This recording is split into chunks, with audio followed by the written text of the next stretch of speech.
Egypt, जिसे मिस्र भी कहते हैं, हमेशा से रहस्यों का देश रहा, जहां जमीन के भीतर प्राचीन मानव सभ्यता बसी होगी।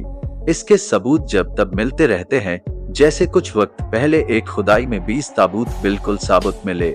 माना जा रहा है कि इसकी मदद से शाही ताबूतों को बनाने का प्राचीन तरीका और उसमें लगे औजारों का पता लगाया जा सकेगा। नील नदी के पश्चिमी किनारे पर एक प्राचीन कब्रिस्तान हुआ करता था, अल असिफ, इसी में ये 20 ताबूत मिले।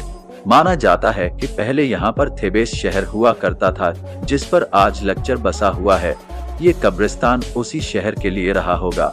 हालांकि इसमें आम लोग नहीं, बल्कि राजा और राजसी परिवार के लोग दफनाए जाते रहे होंगे। खुदाई में लगे पुरातात्विक विभाग के मुख्य शोधकर्ताओं ऑस्कर होलैंड और टायलर बर्न्स के अनुसार यहाँ मिस्र की खासियत वाले ताबूत से अलग लकड़ी के ताबूत हैं, जिन पर नक्काशी की हुई है। वैसे असल में ये ताबूतों को भी सुरक्षित रखने के लिए बनाए गए ताबूत हैं, जिन्हें सार्कोफेगस कहते हैं। ताबूत पूरी तरह से सुरक्षित हैं, यहाँ तक कि उन पर किया हुआ रंग और नक्काशी भी साबुत दिख रही है। मिस्र, रोम और ग्रीस में राजाओं और राजसी खानदान या बड़े पदों पर काम करने वालों की मौत पर उन्हें सामान्य लकड़ी के ताबूत में नहीं दफनाया जाता था, बल्कि लकड़ी के ताबूत को भी एक डिब्बे में बंद किया जाता था। पत्थर से बना ये डिब्बा सार्कोफेगस कहलाता है। पत्थर का ये ताबूत जमीन से कुछ ऊपर रखा जाता था। मिस्र में इसकी शुरुआत 2686 ईसा पूर्व की मानी जाती है। माना जाता था कि मौत के बाद दूसरे संसार में व्यक्ति साबुत पहुंचे, इसके लिए सार्कोफेगस जरूरी है। लकड़ी पर नक्काशी के साथ ताबूत के भीतर कीमती रत्न और गहने भी रखे जाते थे। साथ ही मृतक का नाम खुदवाया जाता था, ताकि मरने के बाद उसे कोई मुश्किल न हो। साथ ही साथ सार्कोफेगस लकड़ी के चौकोर ताबूत से अलग मृतक के शरीर के बनावट और कद के आधार पर बने होते थे।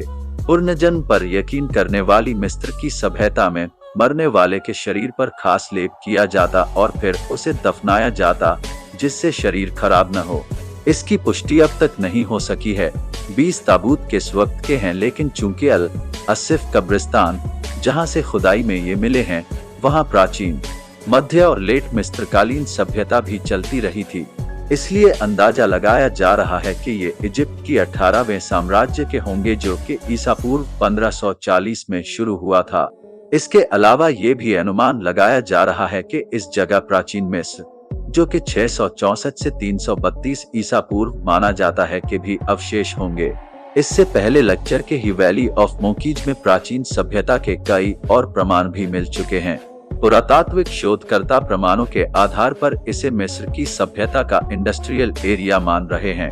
लंबे चौड़े इस एरिया में लगभग 30 वर्कशॉप रही होंगी, जहां बर्तन बनाने, फर्नीचर बनाने और सजावट के सामान बनाने का काम चलता रहा होगा।